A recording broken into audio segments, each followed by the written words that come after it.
Dans un instant dans l'Aure, nous découvrirons des histoires de petits pouces pour apprendre aux plus jeunes à parler. Nous apprendrons également dans cette édition à partager nos restes grâce à Repartage, un site internet collaboratif que l'on doit à un jeune Auvergnat de 19 ans. Mais tout d'abord à Niort, cette initiative pour assurer les femmes après l'agression de l'une d'entre elles en pleine rue. Un club sportif d'aïkido leur propose tout au long de ce mois des cours de self-défense pour apprendre à ne plus avoir peur. Ici, toute l'année, on apprend à se défendre et depuis quelques jours, une dizaine de femmes se sont jointes à ce club sportif majoritairement fréquenté par des hommes. On va se focaliser sur l'individu, la personne. Dans quel état elle est? Est-ce qu'elle est ivre? Est-ce qu'elle est droguée? Pour elle, être un jour agressée par surprise dans la rue à son travail est devenu une obsession. Je ne vous cache pas que moi, je viens de la région parisienne. Et suite aux derniers événements, je suis moins rassurée à New York qu'à Paris. Ça va peut-être vous sembler bizarre, mais autant à Paris, je sortais sans problème le soir, tout ça. Et là, à New York... Parce qu'il y a peut-être toujours du monde, d'ailleurs, dans les rues. Voilà. Je suis venue chercher de l'assurance. Face à on va dire, un risque d'agression. C'est en réponse à l'actualité malheureuse de ces derniers jours sur Niort que ce professeur d'Apkido a eu l'idée de proposer gratuitement tout au long du mois d'octobre une initiation à la self-défense pour les femmes. J'ai été touché émotionnellement et j'ai dit là c'est plus possible, quoi. Il faut faire quelque chose. Alors, c'est l'initiative que j'ai eue d'ouvrir et voilà, de pouvoir transmettre un peu ce petit savoir. C'est juste quelques petites bases. Voilà. Moi je serais heureux de me dire que voilà, j'ai fait quelque chose pour ces personnes.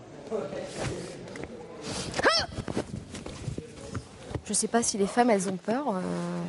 Certaines, oui, d'autres moins, sûrement. Moi, oui, ça c'est sûr. Voilà, on peut être proche de son conjoint, mais pas forcément des autres. Donc déjà, on apprend toujours la juste distance avec l'autre.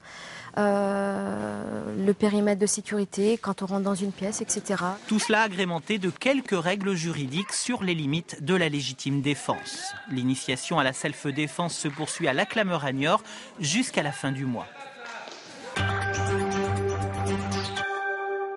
Il invente le blablacar de la cuisine entre particuliers en Haute-Loire. Un jeune étudiant de 19 ans vient de lancer Repartage, un tout nouveau site internet qui propose de partager entre voisins des petits plats faits maison pour seulement quelques euros. On fait une tarte au thon? T'es d'accord? Christelle aime bien cuisiner, surtout aidée par sa fille.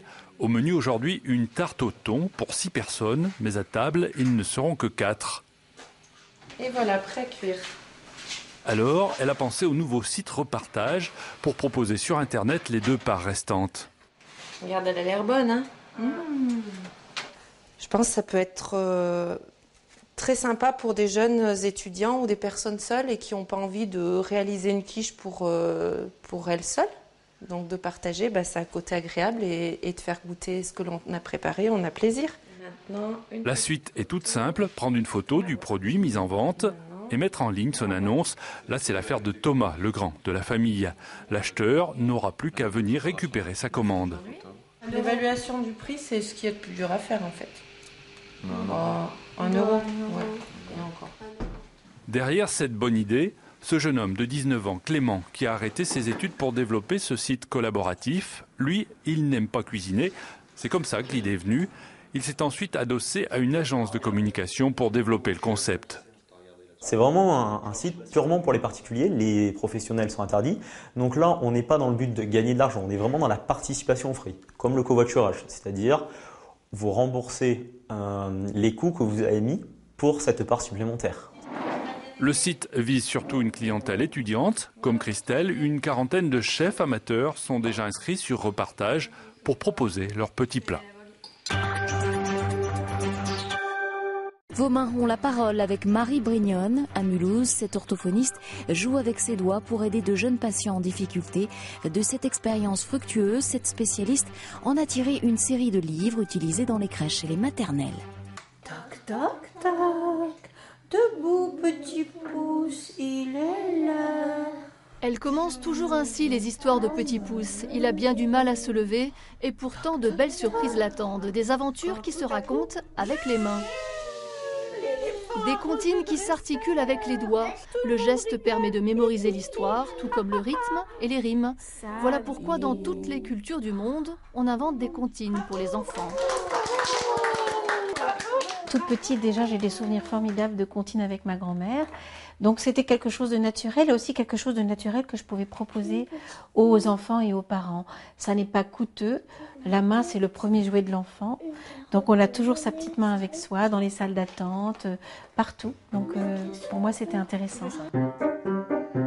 Intéressant pour la professionnelle, car Marie Brignone est orthophoniste. Ses séances de travail ressemblent à un cours de théâtre. Parce que solliciter les mains est une façon de stimuler le langage. La main, elle a une représentation dans le cerveau au niveau des aires motrices. Et juste à côté d'elle, il y a les organes qui articulent la parole, c'est-à-dire les lèvres, les joues, le voile du palais, la langue. Ce qui fait que chaque fois que la main est stimulée, elle vient irriguer cette zone et puis elle irrigue sa zone voisine. Donc du coup, les deux fonctionnent ensemble. Les ouvrages de Petit Pouce sont le prolongement de cette réflexion. Au cabinet d'orthophonie, tout le monde a adopté le petit personnage. Les enfants et les parents aussi. Des chants. C'est un échange entre le parent et l'enfant. Et puis les grands frères, les grandes sœurs peuvent jouer aussi. Donc voilà, c'est génial. On trouve Petit Pouce en librairie car il est fait pour tous les enfants, même les bébés, avec des vidéos sur Internet à destination des parents qui, pour raconter l'histoire avec leurs doigts, auraient besoin d'un petit coup de pouce. Prêt, allons-y.